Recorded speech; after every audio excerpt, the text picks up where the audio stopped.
Boa noite, pessoal, tudo bem? Eu sou o professor e tutor Lucas Fernando. Hoje eu vou ministrar uma aula para vocês, uma aula extra, sobre dificuldade no processo de aprendizagem da linguagem matemática. Então, essa aula extra, ela consiste em a gente fazer um complemento do material que vocês já têm, né, na plataforma de vocês, e que isso possa proporcionar para vocês uma visão diferente ou alguma ideia que possa complementar. O tema dessa aula extra, deixa eu apresentar para vocês.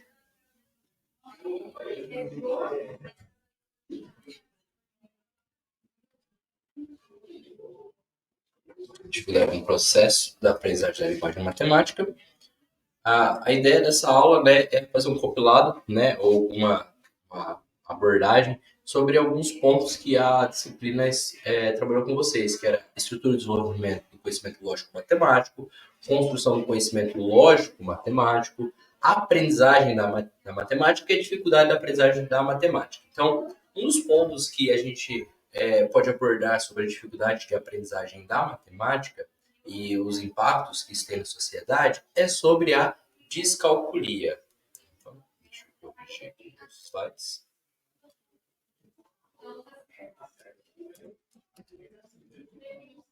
Descalculia.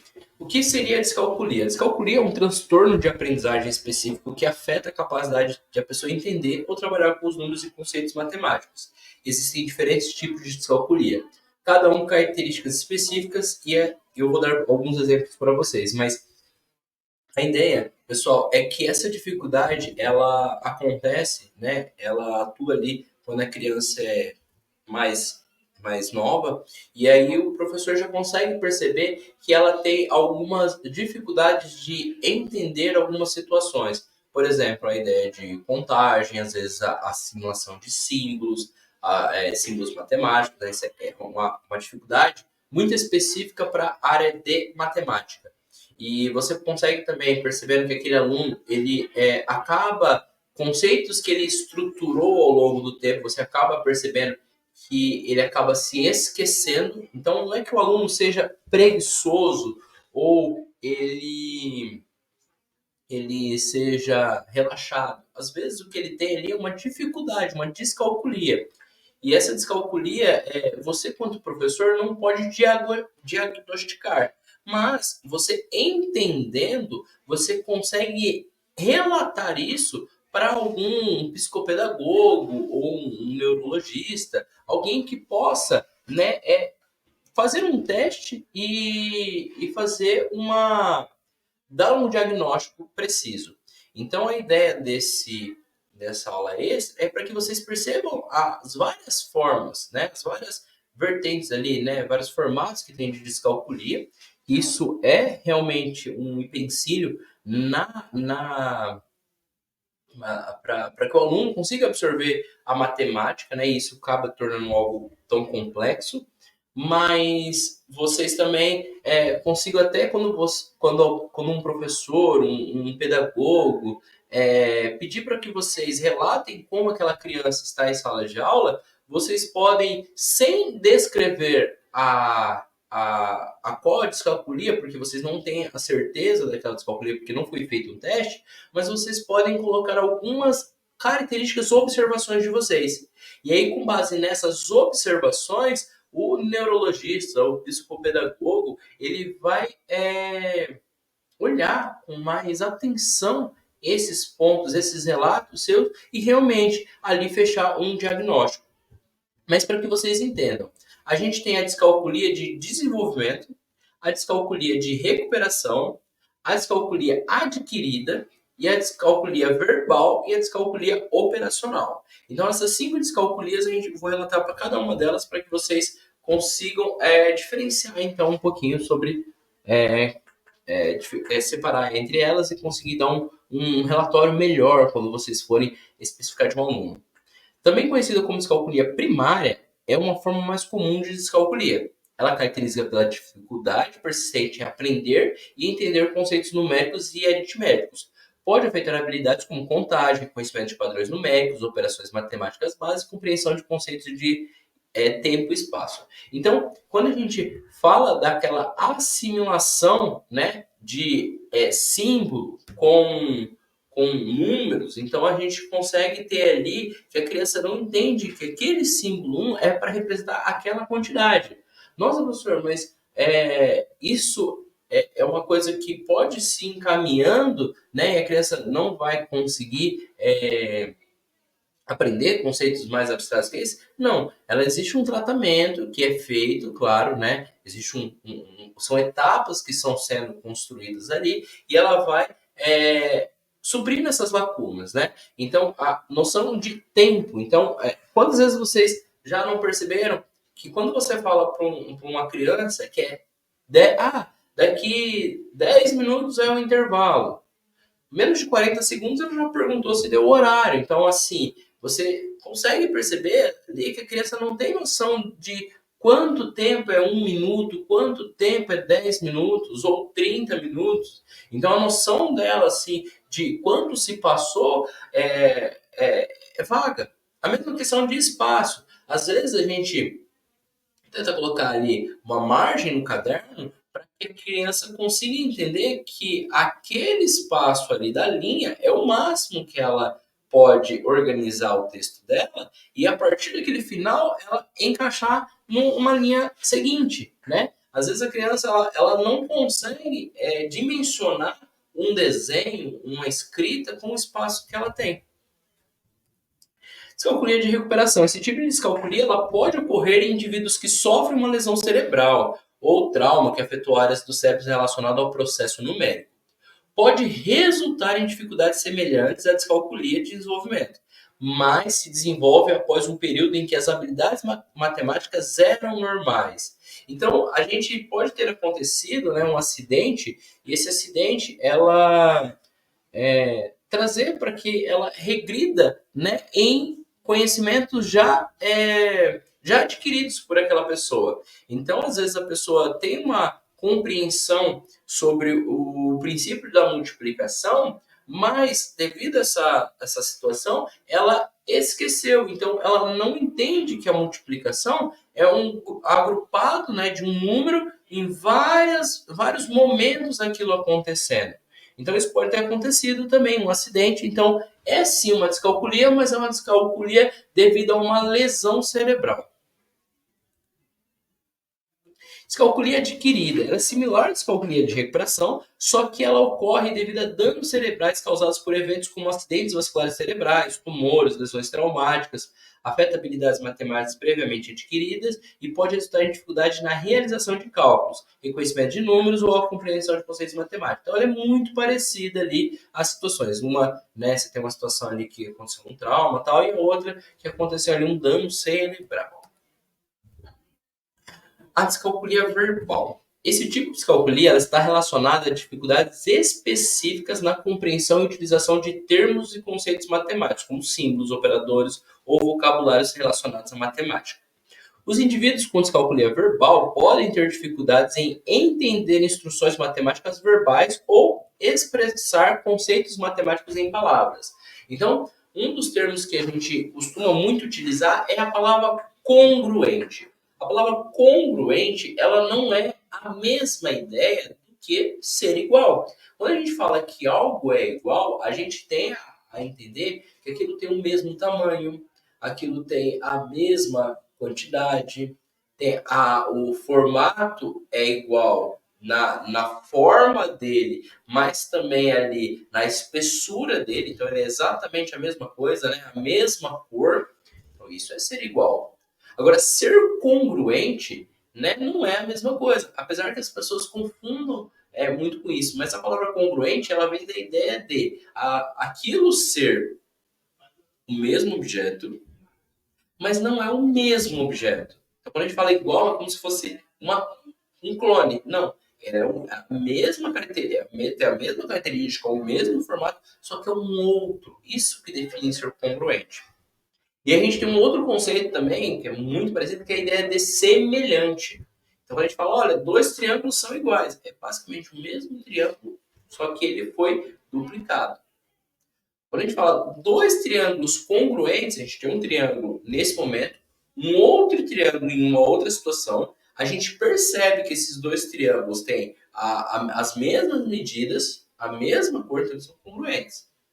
Agora, quando a gente tem um triângulo aqui, um outro triângulo em outro lugar, e esse outro triângulo, ele tem medidas diferentes, mas não são medidas diferentes, as medidas são proporcionais àquele triângulo. Exemplo, eu tenho um triângulo com medida 2, 3 e 4. Um outro triângulo que tem o dobro das medidas, 4, 6 e 8, então são triângulos semelhantes. Triângulos são congruentes, são triângulos diferentes, mas com a mesma medida, 2, 3 e 4. E triângulos iguais é um triângulo que eu basicamente dupliquei ele. Eu recortei ele, coloquei num lugar diferente. Eu passei ele num xerox. Esses são triângulos iguais. Então, essas linguagens matemáticas, elas são muito fáceis de ser interpretadas para aqueles que não têm essa dificuldade, né, essa descalculia. Mas para outras pessoas, às vezes você fala três conceitos, são muito parecidos, mas são diferentes, a pessoa entende que quer dizer são três triângulos iguais, né? São três conceitos que quer dizer triângulos iguais. Assim como outros conceitos que a gente poderia abordar aqui. Mas eu acredito que esse é o que mais já apareceu em algumas pesquisas.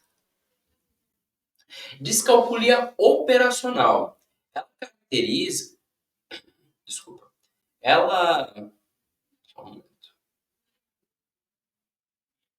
Ela é característica por dificuldades na execução de operações matemáticas, como adição, subtração, multiplicação e divisão.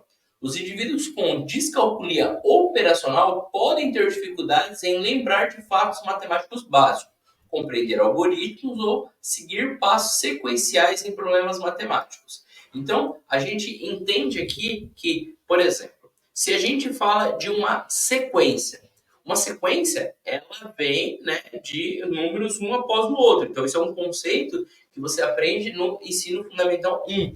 Essa sequência você pode dar dado por números naturais, né? 0, 1, 2, 3 e até infinito.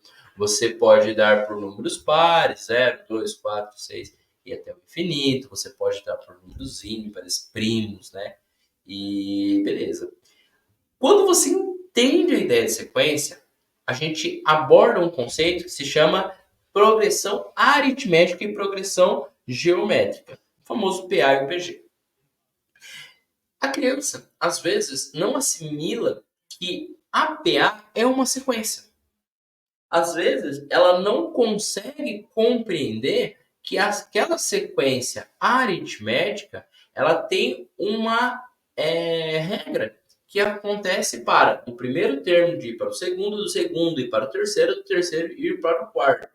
E isso se baseia com várias coisas previamente já foram aprendidas. Então ali tem conceitos de sequência, ali tem conceitos de adição e subtração, ali tem a questão também do rigor algébrico. Então tem tantas situações ali que às vezes acaba tornando o aluno com essa dificuldade em linkar esses conteúdos. Uma coisa que é muito comum também, que a gente pode ver em crianças com uma idade mais nova, é que a divisão, ela nada mais do que você entender a multiplicação. Se você entende que multiplicar 3 vezes 15 é 45, quando eu pergunto para você quanto que é 45 dividido por 3, a ideia não é que você tem que fazer vários grupos ali para ver quantos grupos de. Não. A ideia inicial é você fazer grupos com 3 bolinhas e verificar quantos grupos com 3 você consegue formar num conjunto de 45 bolinhas. Então, às vezes, a pessoa entende a divisão como se fosse quantos grupos, quantas bolinhas cada grupo desses 3 devem ter. E não, a ideia é mais simples. A ideia da divisão era para ser mais simples. É uma continuação da multiplicação, né? É o inverso dela. Se você faz 3 vezes 15, é você pegar 15 e você colocar ali o 3 15 vezes. 3 mais 3 mais 3 mais 3 mais 3. Beleza. Quando você quer fazer o contrário, pegar 45 e dividir por 3, a ideia é que você faça desses 45, fazer grupinhos de 3 e ver quantos grupos com 3 bolinhas você conseguiu formar. E aí você totaliza os 15 grupos. Então você consegue formar ali 15 grupos com 3 bolinhas. E claro, como você aprendeu a multiplicação, dando essa base, você consegue também fazer uma situação semelhante a essa. Não igual, semelhante, que é, em vez de fazer 15 grupos com 3 bolinhas cada uma, você consegue fazer 3 grupos com 15 bolinhas cada uma. Então, é uma situação que quem tem descalculia operacional, às vezes não conseguem fazer essa linkagem de conteúdo por conta dessa dificuldade por lembrar conceitos previamente. Bom, pessoal, essas descalculias, elas ajudam a gente a reconhecer, né? E elas também variam a gravidade e apresentam diferentes maneiras, né? De forma que uma pessoa vai lidar com ela. Às vezes a gente pode falar que a descalculia seja ela adquirida e na verdade é uma descalculia de recuperação. Ou às vezes a gente se confunde com descalculia de desenvolvimento e na verdade é descalculia verbal. Ah, professor, mas elas são parecidas. Sim, elas são parecidas, elas não são iguais. E é claro que você, quanto professor, não tem essa obrigação e nem deve fazer um diagnóstico da criança ou da pessoa. Você deve deixar isso, um relatório que você pode colocar das suas observações, para que uma pessoa com capacidade, né, capacidade técnica, né, tenha sido formada para isso, consiga avaliar se aquela pessoa ela tem qual tipo de descalculia e traçar também um plano para que ela consiga suprir essas dificuldades e consiga progredir nas próximas séries sem tantos problemas. Então, o diagnóstico e o tratamento são adequados e são essenciais para ajudar os indivíduos com descalculia a superar suas dificuldades e desenvolver habilidades matemáticas funcionais, né? São matemáticas que eles vão utilizar ali para a vida, né? Vão utilizar ali fora da sala de aula. Afinal, o nosso papel como professor é preparar os alunos para seguir a vida adulta, né? Então, eles entendem ali um conhecimento matemático e a gente os prepara para isso.